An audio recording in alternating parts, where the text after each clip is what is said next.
Monsieur le ministre ñu ngi leen di nuyu tamit seen collaborateurs yi nuyu sama collègue yi. Monsieur le ministre ñun bu ñu taxawee fii su amee lu baax dañu koy wax su amee tamit loo xam ne lu des wala lu ñu bëgg ñu wax ko ñu. damay kontaan nag ci liggéey bi nga xam ne ministre de la justice mi ngi koy def ndax man maire commune Kër Massar. Et Kër Massar nekk benn commune bu rëy bu yaatu bu bëri population mais position bi mu am ci département de Pikine soo xoolee dafa sori tribunal bu Pikine pour nit ñi di déplacé wu di dem tribunal dafa sori ma bind benn lettre sa prédécesseur bi fi nekkoon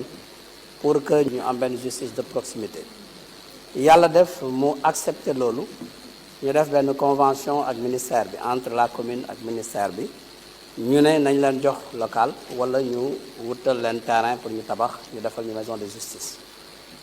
mairie bi loué benn local et ñu def maison de justice bi ñu jël en charge secrétaire bi ak gardien yi ak personnel bi nettoiement bi fa nekk ngeen jël en charge le coordonnateur et le médiateur yàlla def maison de justice bi mi ngi dox bu baax a baax bokk na ci maison de justice yi ëpp ay cas ñuy traité boo xoolee ci Sénégal ñu joxe espace tamit aussi espace bi ñu joxe commencé nañu tamit di def construction bi mais bu yàggul rek dégg nañ président de la République mu war a ériger Kër Massar en département te su nekkee département aussi dafay war a am tamit tribunal départemental donc ma bëggoon tamit foofu ngeen xalaat si bu baax a baax ci construction bi dañuy continuer construire maison de justice bi après construire tribunal départemental wala comme espace foofu yaatu na dañuy modifier ñu tabax benn tribunal bu yaatu mais en tout cas loolu soxla nañ ko bu baax a baax ndax cartographie scolaire bi ñu am tamit dafa am solo foofu damay profiter ma féliciter le procureur Seydi ak la présidente du tribunal de Pikine ndaxte boo examen yi jotee dañuy rencontrer ay problèmes ñu papier ci yenn élèves yi mais ñu ngi ñu koy yombalal di organiser ay audience foraine ba nga xam ne élèves yi dinañu mën a am papier di def seeni examen normalement donc vraiment loolu ñu gis ne lu baax la ci commune bi ñu accélérer maison de justice bi ou accélérer tamit aussi tribunal bi pour que mu mën a jariñ population bi loolu la amoon lu may wax di leen ci sant nag bu baax di leen ci gërëm ci liggéey bu rafet boobu jërë ngeen jëf. Monsieur le ministre maa ngi lay félicité bu baax ci reconduction bi nga xam ne son excellence le président de la république def na la ko et di la encouragé bu baax a baax ndax man mën naa la témoigner xam naa la ñoo bokk département ma gis liggéey bi nga xam ne yaa ngi koy def jàmbaaru liggéey nga xam naa la bu baax a baax liggéey buñ la jox di nga ko jox ak ba mat sëkk ma lay sant bu baax nag aussi ci visite bi nga xam ne ñëwoon nga Kër Massar ci décharge de Mbeubeuss yow rek laa fa gis li ma fa nekk lépp ci ministre de l'environnement yi fal yépp nga ñëw ànd ak sa équipe dugg ba ci biir décharge bi de visu xool li fa am lépp bi ñu jógee ci loolu encore nga ñëw initier benn projet de reboisement 1 mois une commune reboisée nga ñëwaat àndaat nag ñun quartier yi nekk foofu yépp aux environs de Mbeubeuss yépp nga def fa reboisement ñu saxal fa ay garab beneen bi aussi Mbeubeuss xam nañu ne am na projet bi bëgg nañu waa Kër Massar xam ak waa Malika nga xam ne en contiguïté la Mbeubeuss nekk des deux collectivités fan la projet bi toll beneen bi si des aussi monsieur le ministre may wax ne Mbeubeuss fi ñu ko def foofu lac Mbeubeuss la woon ñuy sul lac bi mais lac bi dafa des ba léegi Kër Massar lac baa ngi fa te aujourd'hui boo demee quartier bu ñuy wax cité marine lac bi mi ngi dellu si léegi di ñëw sax di dugg ci biir dëkk bi parce que projet seen canaux yëpp foofu lañ ko versé lac bi am na benn stationnement bu war a pomper ndox bi mu dem géej xaw ma stationnement bi dafa doxul wala lu mu doon lac bi am na ay jën yu fa nekk am na ndox am na ay baykat yoo xam ne dañ ciy jël di fa roose te mook mbalit bi amul dara lu leen séparé pour man ndox moomu dafa polluer ay nit ñu ngi koy jël di ci roose lac bi am na jën am na ñoo xam ne tey boo fa demee par ngoon dañuy napp foofu jën yooyu fan lañ koy yóbbu est-ce que loolu mënul créer feebar invité woon naa la ne la foofu baax na nga ñëw fa ñu ànd nga xool li fa xew parce que yaakaar naa ne foofu am na loo xam ne war nañ ko ci mën a def. beneen bi may ñëwaat encore mu xam ne yàgg naa ko wax muy la forêt de Mbao monsieur le ministre forêt bi tamit refus de bandi la pour ñun Kër Massar ndax forêt bi dafa ñëw ba sës ci habitation yi benn mbedd la ñu bàyyi boo xam ne ñaari oto sax bu ñu rombante jàll foofu dama waxoon ne pour ñu mën a am sécurité ndax ku def ñaaw téef daw ñu dàqe la nga dugg ci biir forêt bi mais population civile du dem dugg ci biir forêt di topp ay saay-saay forêt bi li ko wër normalement tey da ngeen waroon def ñaari route même bu jaree déclassé tuuti ngeen déclassé defar ñaari tali yu yaatu yu séparé forêt bi ak habitation yi mu am éclairage public su boobaa dina participer ci lu bëri dina am sécurité mais en même temps Kër Massar bi nga xam ne dugg fi dafa jafe embouteillage bi fa nekk parce que Kër Massar carrefour la pour nga jaar Kër Massar jàll ay ñàkkurab ay ñàgg wala ay jaxaay wala ay Tivaouane Peulh wala ay Malika yooyu yëpp moo tax muy am circulation su boobaa ku ñëw jëm côté gauche côté Malika da ngay jàdd dem ku jëm côté droite da ngay jàdd dem Rufisque wala feneen su boobaa fluidité dina am sécurité dina am loolu yàgg naa ko wax fii beneen bi aussi muy à l'entrée foofu ñu jël def ko gare routière mais gare routière commune bu toll ni Kër Massar avec 25 kilomètres carrés plus de 600 000 âmes nekk foofu oto yi dañ leen di gaare noonu comme ça mais nañ ñu déclasser foofu ñu def ko gare routière oto yi am fu ñuy taxaw parce que garage ci buntu dëkk rek la mën a nekk garage foofu nekk rek la mën a nekk même suñu bañee déclasser forêt bi tamit amuñu feneen foo xam ne tey ci Kër Massar war nañ fa mën a def gare routière de même que forêt de bétail bi Kër Massar ay pël dañ fa bëri dañu yàgg a jaay ay xar yàgg a jaay ay nag forêt de bétail boobu day dox guddi bëccëg noor nawet amul benn yoon boo xam ne forêt boobu du dox mais forêt boobu aussi déclenché leen foofu ngeen dafa forêt de bétail comme ça bu ko defee dina xeex abattage clandestin beeg yëpp. xoolal projet autopont yi des na tuuti ay rond point dañ koy fàtte dañuy jaar ci kaw ñuy jaar ci suuf nit ñi dem bi gaaw kon loolu yaakaar naa ne kenn ku si nekk teg nga si sa bët kon loolu rek doy na sëkk wax dëgg yàlla pour ñu mën a voter léeg-léeg nag damay dégg nit wax da ngay gis intellectuel bu mag taxaw di wax loolu malhonnêteté intellectuelle la ngay wax yow yaa gën a xam tey boo ma dëkk bii tey pilotage à vue moo fi daw mais amul président dafa teg benn programme étalé ko mu am ay priorité am loo xam ne à court à moyen terme am loo xam ne à long terme ñu topp ko di ko exécuter Sénégal dépassé na pilotage à vue même les communes les maires ñun maires yi mu doon commune boo dem fekk nga fa PDC benn programme de développement communal bu ñu teg étalé ko dans le temps yii di ay projets prioritaires ñu nekk si yenn yi peut-être à moyen terme yenn yi à long terme ana pilotage à vue bi tey loolu la ñuy topp tey di ko exécuter kon su ma déggee yéen yi day mel ni ñaari Sénégal moo fi nekk mais monsieur le ministre le président de la République ñëw na bu yàggul Kër Massar mu ne dañ koy ériger en département xam nga nag département fu ko war a def tamit soxla na ay mesures d'accompagnement yi c'est des infrastructures dignes de ce nom mais dégg nañu président mu wax ne def na benn programme spécial de 69 milliards programme boobu mu ne Kër Massar Tivaouane Peulh Jaxaay déggoon nañu ko mais bëgg nañu xam programme boobu actuellement fan la toll. Merci monsieur le président. Merci beaucoup. Chers collègues, passons la parole à notre collègue Moustapha Mbeng. Merci monsieur le président. Messieurs les ministres ñu ngi leen nuyu bu baax di nuyu seen collaborateurs yi ma ci cité rek monsieur le secrétaire général sama frère Alassane Mbeng maa ngi lay nuyu bu baax di féliciter monsieur le ministre ci reconduction bi nga xam ne président de la République def na la ko di la féliciter aussi ci raaya bi nga xam ne jox nañ la ko ci xeex bi nga xam ne xeex nañ ko Covid-19 bi et di féliciter aussi le président de la République ci taxawaay bi nga xam ne taxaw na ko ci Covid-19 bi ba ñu am ci résultats yi ñu ci am mais di ci féliciter aussi ñëpp ñi nga xam ne jàpp nañu ci surtout les collègues maires parce que gis nañu ne maires yi ci seen bopp li nga xam ne ay mesures la woon yoo xam ne technicien santé yi ñu ngi ko doon jël état bi mi ngi ko doon jël ñoom ñu ngi doon xeex pour application bi am ci seen biir commune pour que jàngoro ji mën a dellu ginnaaw ci biir loolu monsieur le ministre aussi maire yi tamit def nañ ci ay participation yu am solo parce que man fa ma nekk muy Kër Massar bi nga xamee ne xeex bi commencé na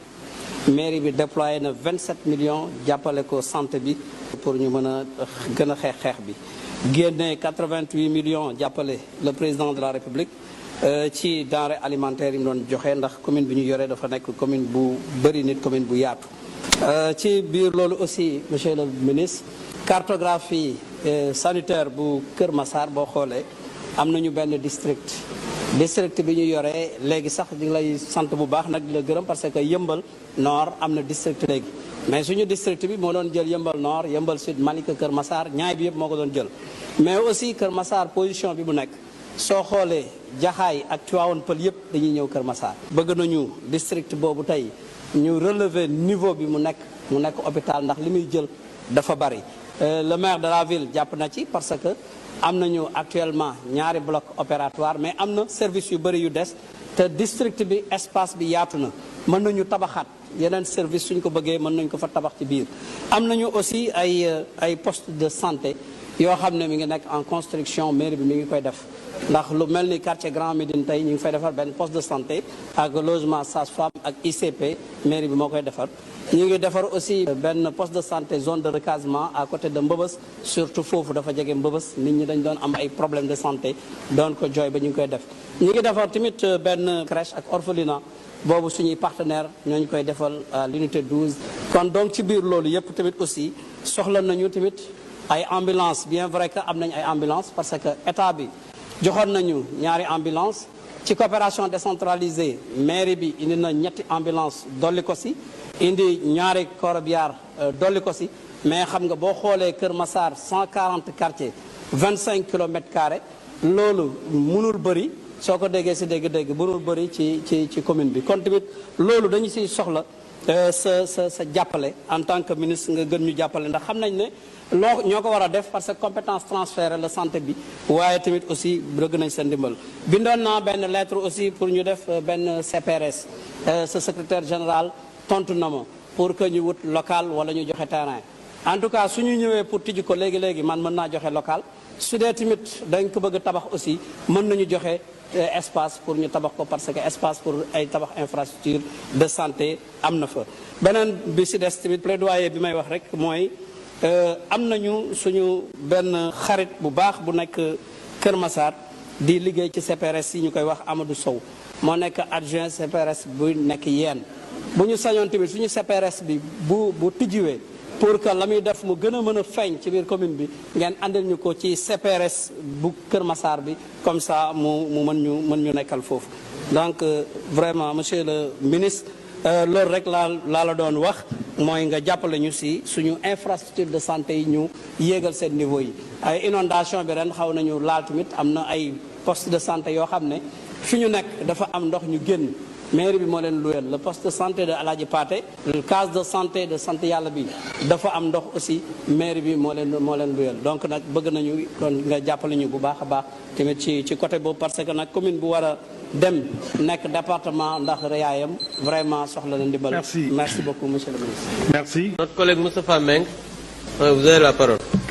salaamaaleykum monsieur le président maa ngi lay nuyu monsieur le ministre maa ngi lay nuyu yow ak sa collègue ministre du travail et nuyu sa collaborateurs yi. xam naa damay jàllale yóbbante bi nga xam ne waa Pikine ñoo ma ko yóbbante. monsieur le ministre. waa Pikine nee nañu seen lakk yi nga xam ne moom la ñu yore foofu ci biir dëkk bi ak bassin yi nga xam ne defal nañ leen ko bëggoon nañu vraiment ñu aménager leen tifaay yi parce que tifaay yi bëri na fa te gars yi def nañ ko dépotoir d'ordure. monsieur le ministre dama lay remercier di la sant man parce que nekk nga fi ministre de l'éducation Kër Massar tey mën naa wax ne plateau technique gu éducation bi tey bu jógee joué nga ci rôle yu bëree bëri parce que tabax nañ fa tey ay écoles yu bëree bëri même complexe franco-arabe bi man ak yow ñoo def ouverture bi gis naa ne kon liggéeykat nga moo tax président am ci yow confiance tey ba joxaat la lii te même lii mu la joxaat assainissement bi inondation bi ñun ñëpp gis nañ Kër Massar xam nañ ne mbir mi métti na mais gis nañu taxawaay bi nga xam ne taxaw nga ko yow ak sa yeneen collègues yi ba nga xam ne fa ndox mi doon bëri yëpp weer ak ñaar fukki fan ndox mi jeex na tàkk Kër Massar mais du tee rek monsieur le ministre ñu wax ne projet bi mu nekk ci plan décennal bi projet bu baax la parce que nag fépp foo xam ne réaliser nañ ko fa ci biir Kër Massar amul inondation ren ak li inondation di métti métti yëpp fi inondé yëpp nag mooy fi nga xam ne amul assainissement amul ay canal amul dara beneen bi si des aussi muy am na ay canal yu fa amoon yoo xam ne dañ ko fa defoon depuis 2005 ba 2007 canal yooyu ay tube PVC la yu 400 canal yooyu nag mënul yóbbu ndox mi surtout bu ndox mi bëriwee loolu tamit bëgg nañu si seen phase 2 ak phase 3 bi ngeen accélérer phase yooyu mu démarrer mais bu démarrer ngeen boole waale ci quartier yooyu nga xam ne am nañ ko ndax Parcelles Assainies Kër Massar Malika am na ko Daaru Rahman am na ko côté boobu jëm jaar Grand Médine jaar Sotrac jaar Cité Diène foofu yëpp am na ko mais baaxul parce que canal yi dafa bouché te tuyau bi dafa ndaw kenn mënu ko débouché ren sa service yi ñëw nañ fa sonn nañ fa trop ànd ak mairie bi pour di ko jéem a débouché mënuñu fexe ba débouché kon kooku dañu bëgg ci projet 2 ak 3 bi ngeen dindi canal yooyu defar ñu yeneen canal yoo xam ne comme yi nga xam ne moom la ñu def ci biir projet bi donc vraiment monsieur le ministre ñun Kër Massar loolu rek la ñuy wax mooy canalisation ngeen accélérer projet 2 ak 3 parce que gis nañ ne travaux yi commencé gul ba léegi te nit ñi am na lu ñu dund ren ñu ngi tiit di xalaat est-ce que mbir mi dana commencé wala du commencé léegi nag vraiment bëgg nañu nga leeral ñu ci projet 2 bi ak 3 bi fii est-ce que dinañ ko commencer dans les plus brefs délais ba nga xam ne bu nawet bi ñëwee lii waa Kër Massar dundoon bii passé duñu ko dundaat donc vraiment loolu rek laa amoon lu may wax maa ngi lay remercier di la sant bu baax di la gërëm merci beaucoup. Je vous remercie. En ce qui concerne l'assainissement, le chef de l'État a décidé de lancer le programme d'assainissement eau pluviale de Kër Massar et ce programme est porté par le projet qui est logé à l'ADM. Je voudrais préciser que cette décision a été prise à l'issue d'une réunion que j'ai présidée qui a regroupé l'ADEM, le projet, l'ONAS, les sapeurs-pompiers, tous ceux qui sont intervenus sur Kër Massar. Après les inondations, lorsque le chef de l'État a décidé de faire un programme, je les ai regroupés pour demander qu'on fasse le programme et que les travaux puissent être terminés ou à tout le moins avancés pour éviter la même situation l'année prochaine. Et au cours de cette réunion, l'ADEM avait dans le cadre du projet 1 déjà des études qui étaient suffisamment avancées pour l'assainissement de Kër Massar. Pour une efficacité de l'action de l'État, nous avons préféré que le projet, l'ADEM, continue sur ce projet-là. Souvent, des ministères techniques peuvent faire appel à l'AGETIP comme agence d'exécution. Ici, les 7 milliards en crédit de paiement, 15 milliards en autorisation d'engagement sont logés au ministère de l'eau et de l'assainissement, mais l'ADEM sera l'agence d'exécution. Voilà ce que je voudrais indiquer sur ce point. Monsieur le ministre, di nuyu seen collaborateur yi di féliciter le ministre des Sports ci dañuy daje lu bari ci bërëbu sport yi di ci waxtaan ci lu bari waaye nag am loo xam ne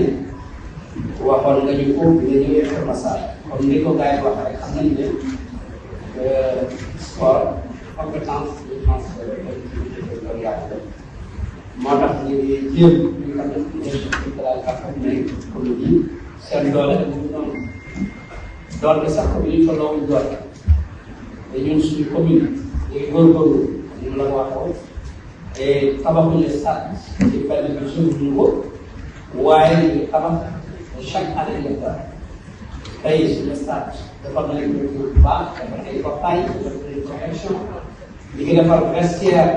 mu ànd ak toilette ànd ak bureau administratif lancé nañu ci appel d'offre pour ñu def pelouse donc éclairage bi dafa des mais tamit des na parce que commune de Kër Massar monsieur le ministre dafa rëy boo xoolee dans le département bi ñuy yore ay ASC ak yooyu pour la deux zone 12 seen terrain yi ñu ko dara zone 13 moom lañ defaragum ba mu mel noonu kon saa ba ba tey des na am na loo ko déggee woon nag bëgg naa nga def fa dara parce que chaque jour ñu ngi ma ciy sànni xeer ana sa waa ji daan li mu waxoon fii fu ci toll et cetera kon li may bëgg rek mooy yow loolu nga waxoon nga jël ko def ne serait-ce que sax defaral ñu beneen stade bi nga xam ne waa zone bi ñu joué parce que ñu bëri ay ASC te même suñu am nañu benn club boo xam ne ñu joué au niveau national bëri waaye ASC yi tax na sax léegi am na ñoo xam ne ñu ngi yóbbu remise am na ñoo xam ne ñu nekk di Cambérène zone bi xam nga Cambérène nga doon Massar ak sori daaw équipe bi jël coupe bi Cambérène mi ngi jël ko Massar donc loolu yëpp si rëyaayu commune bi développement démographique et tout ça donc loolu tamit il faut mu am ay mesures d'accompagnement ndax tey le président de la République di ko waaj a diriger en département bu amul suñuy problème dafay bu amul staff bi muy fonctionnel dafay xaw a doy waar loolu nag yow nañ ci yaakaar gis nañu ne arrondissement des Niayes bi nekk aussi dégg naa ci rapport bi Yëmbal Malika ñun ñëpp vraiment ñu ngi góorgóorlu kenn ci nekk boo demee yaa ngi fekk ñu ngi def dara kon ñun waxuñu la nga defaroon ñu nekk jàppal la soutenir loolu lañ bëgg pour que vraiment suñu sportif yi am boo xam ne ñu ko mën a épanouir vraiment loolu rek laa amoon monsieur le ministre lu ma lay fàttali surtout nag si gën a ñor mooy promesse bi nga waxoon te nga def ci loolu ngay sant di la gërëm. Merci.